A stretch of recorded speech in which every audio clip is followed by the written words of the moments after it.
Oh, hi. Wow, I'm live. Okay. I've done this live show.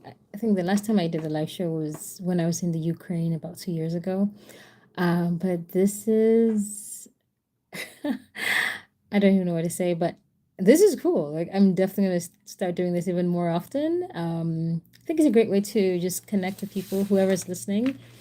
I remember when I was much younger, when I was a little girl, actually, I used to literally talk to myself in the front of the mirror and I would have conversations. I'm not kidding you. I must have been like 8 or 7 when this started. And I would have conversations with myself in front of my mirror. And I loved it. And I used to think like maybe one day I would have a job where I get to just talk to people. And of course, I mean, I know about podcasting. I do have a podcast even, but I think I'm having a renaissance in terms of using this medium just to talk to people. And I'm going to try and do this as often as possible because early last month, I got diagnosed with type 2 diabetes. And it's been quite the journey from taking drugs, not drugs, but my medication, to stopping the medication and trusting on just changing my lifestyle, exercising, intermittent fasting, and most importantly, rebounding, which is something I do every day, at least 3 times a day. Because it's such a great way to get my muscles activated. And I know that's exactly what I need to mop up the sugar that's in the blood after eating.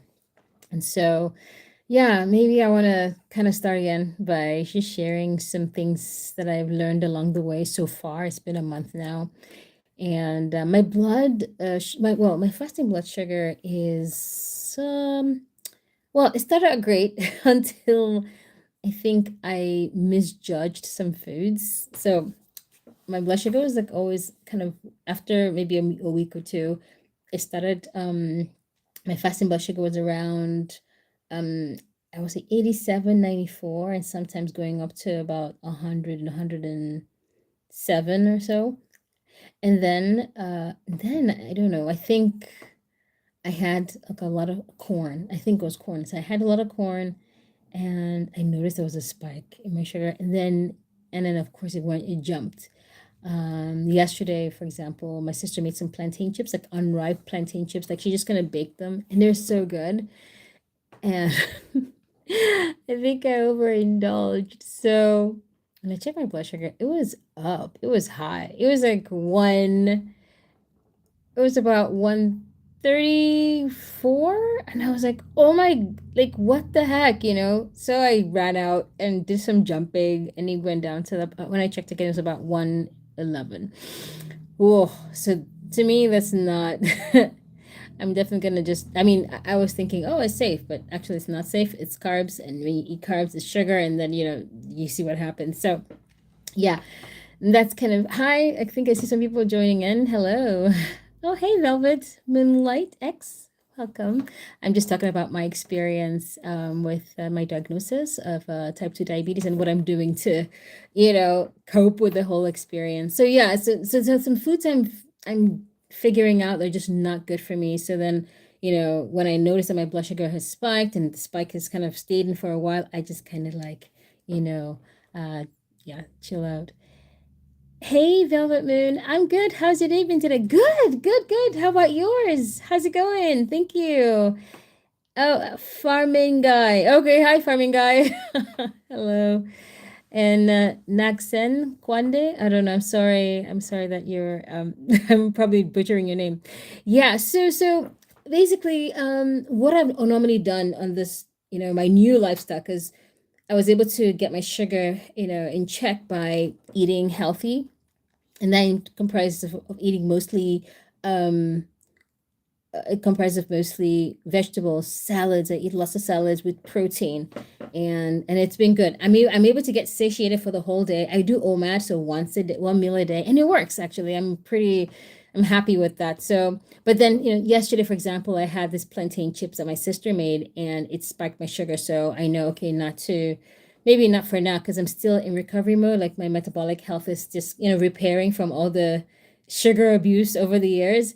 So it's kind of healing. So I can't afford to you know take eat something that has too much sugar, and or has a potential of too much sugar.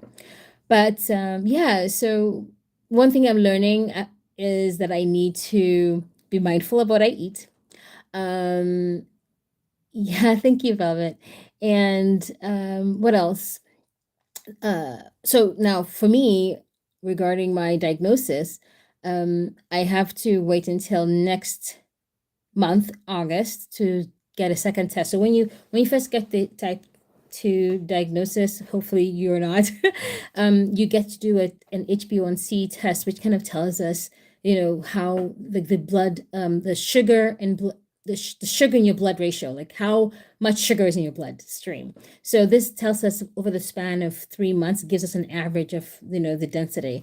And if it's very high, then chances are you have type 2 diabetes. And if it's not, then it's good. You're in the clear. But yeah, so this is basically what I had to do when I first got diagnosed, and then and now I'm preparing, like, making sure I eat well, exercising, so that okay, so that my HbA1c report is good. So this is something I'm really, looking towards.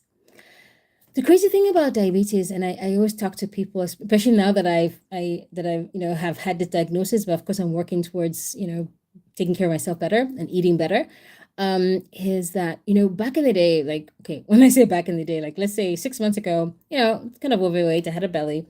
Um, and I guess at the back of my mind, I always knew what diabetes was. Like, I think everybody knows, or you've probably heard of the word diabetes at some point, right?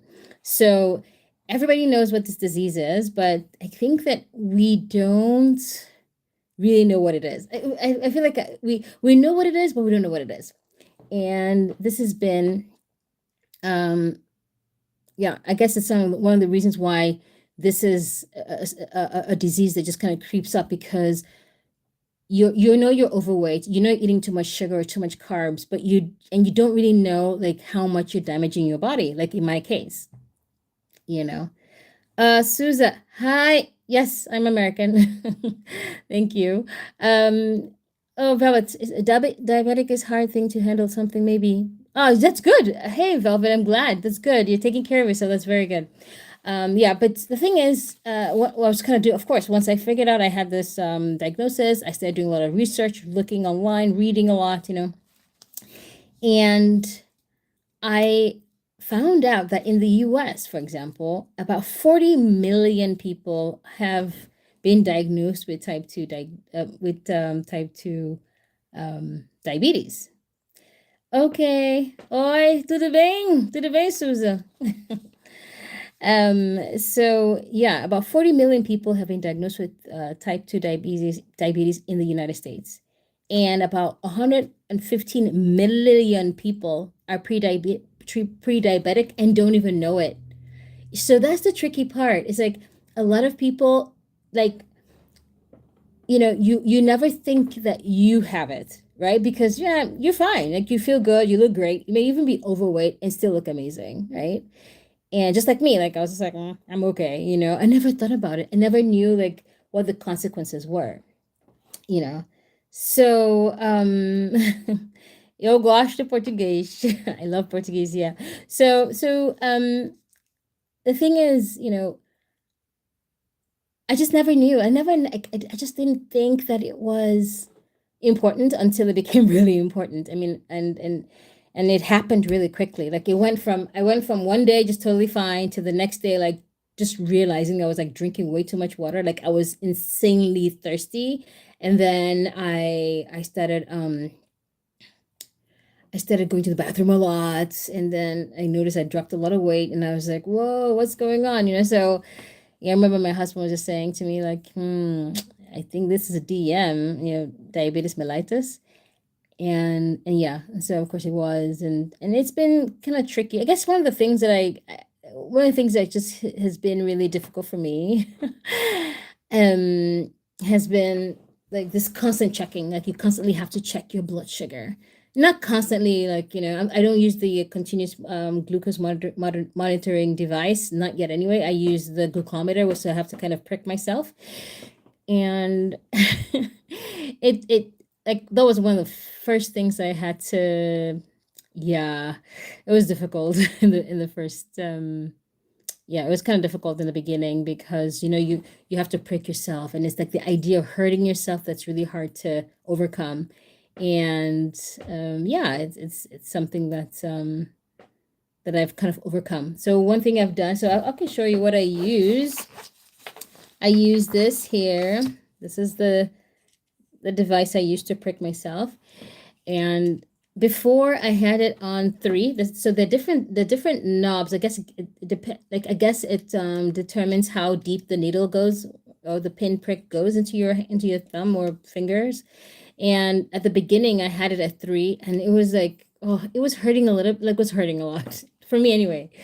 And then I realized, wait, I could go all the way to one, and then I wouldn't even feel anything, and I would still be able to draw blood. So I figured out I can actually go two knobs down, and yeah, that's great. So that's a good win. But yeah, I think pricking myself is something I don't like. The food wise, I'm still able to eat really delicious foods. You'd be surprised what you can do without carbs.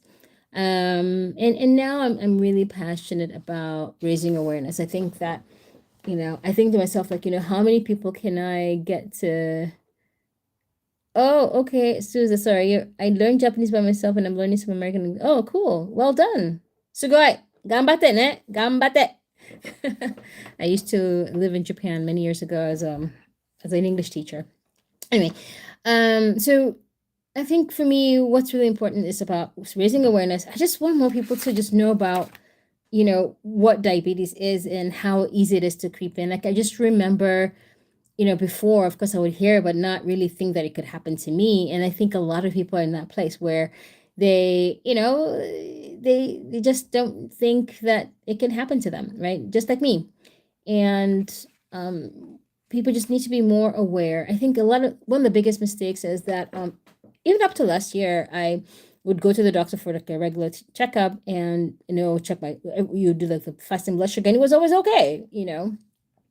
And but through my research, I realized that, when it comes to diabetes, or pinpointing diabetes, the disease, we cannot rely on the fasting blood sugar because it doesn't give us a full picture of where the insulin resistance may be, like, or where insulin is, like, So it's much better if you have an HbA1c um, big test, because when you do the HB1C, it gives you a good average. It gives you a clear overview of the state of the blood. If it's too much, sugar or not, right? So, I want to encourage a lot of people, everyone out there, even if you're healthy and you look great and you feel amazing, when you go for your regular blood work, like, don't just say, I want to do the fasting blood sugar. No, no, no. Tell the doctor you want to have an HbA1c test, so that you know for a fact, like, where your insulin is. A lot of people may be pretty heavy on the outside, and some other people may be heavy on the inside. Like, you can have visceral fat, which can actually also cause insulin resistance. So yeah, I think that this is some things that I didn't know, and I'm so glad that I'm learning and getting better and better. But I mean, I just think, like, the numbers are crazy. Hi, Dylan. Thanks. Very kind of you to say. Thank you. I think that because of the state in which we're in the world today, and I'm talking about diabetes, okay, just in case you're wondering what she's talking about. Yeah. So it's a huge. It's I think it's going to be one of the major diseases that really gets, like, I feel like we're just kind of inching close to a really crazy comment dirais-je, I wouldn't say pandemic, but definitely an epidemic, because a lot of people have the disease but don't even know. You know what I mean? So, um, yeah, that's a crazy bit about the disease. So for me, it's really about raising awareness. What can I do in my power to raise awareness? And yeah, that's kind of what I think is super important. So that's what I'm talking about today. This is my first live on this topic, so I'm just testing it out. Oh, okay, you're from Nigeria. Hello. Yeah, I'm from Nigeria too. So good to meet you. Yeah, so I'm also kind of yeah, very curious to know. Like, I mean, I wonder if there are any questions or things that people might have. But yeah, I'm going to be going. I'm going to try and come on live as many times as possible. Maybe daily. Maybe I'll try this for a week or maybe a month and just see what happens. I like literally. I'm just coming onto the space to share my story and to see, hopefully, touch some people, because diabetes is such a dangerous disease because it just creeps in, and if you don't manage it correctly, like the consequences are just super dire.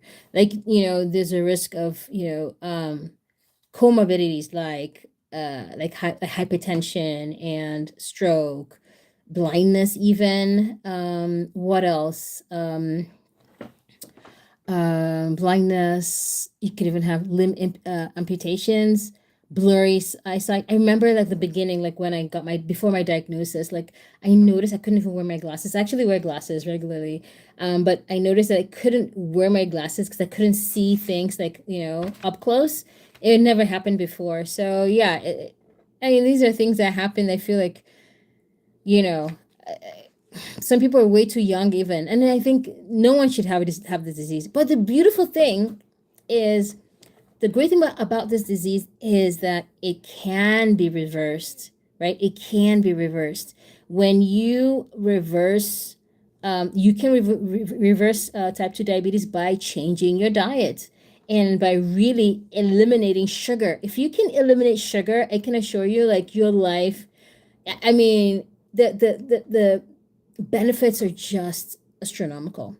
Merci. Hello, Merci. Bolaji. Hi. Yes. So I don't know about ulcers, but for sure, blood pressure. These are chronic metabolic diseases, and it still comes down to sugar. I think if that person, loses weight, right, stops eating sugar completely, especially ultra processed foods. Like, if you can stop eating anything that's in a bag with the barcode, like they say, and just give yourself, like, um, whole foods, like vegetables, fats and oil, like, real food, not packaged foods. If you can go back to the way it was, eating traditionally, um, you can definitely notice some changes, some positive changes. And I've known that for myself anyway, like, being able to just give up sugar completely has really, I mean, I've lost about 17 pounds, right? Is it 17 pounds or kg? I'm trying to think now. Yeah, I think I've lost about almost 10 kg within a month, which is, I mean, it's great, and I'm just so grateful. And I wish that I'd known this. I mean, I wish I had done this earlier, but of course, like, you never do the right thing until you have something to lose. And for me, my health is so important, and I guess I just took it for granted by eating poorly, if I'm being honest. Like, eating a lot of carbs because they're so delicious, eating a lot of sugar because I could get away with it, so I thought. And now, it's not it's not funny anymore. But I think that, again, the body is graceful, the body is forgiving. Like, even when you maltreat your body and do the worst things by eating terribly, your body can still forgive you and heal itself by once you start treating it well and eating good food.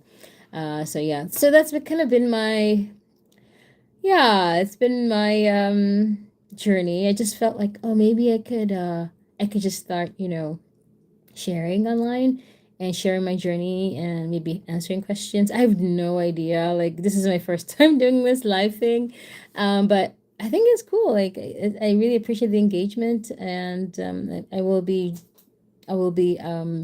doing more lives on a daily basis, maybe around this time, and just talking about not just about type 2 diabetes, which is kind of where I find myself, but I'm also an international professional. I work around leadership and development. And so for me, it's also about how do we live consciously? It's about conscious living. How can we become more conscious about how we treat ourselves, how we treat our bodies, how we treat people? God bless you too. Thank you, Mercy. And, how can we, be a light to others? To me, conscious living is all about the whole person. I love to travel. I love to learn different languages. I love connecting with people.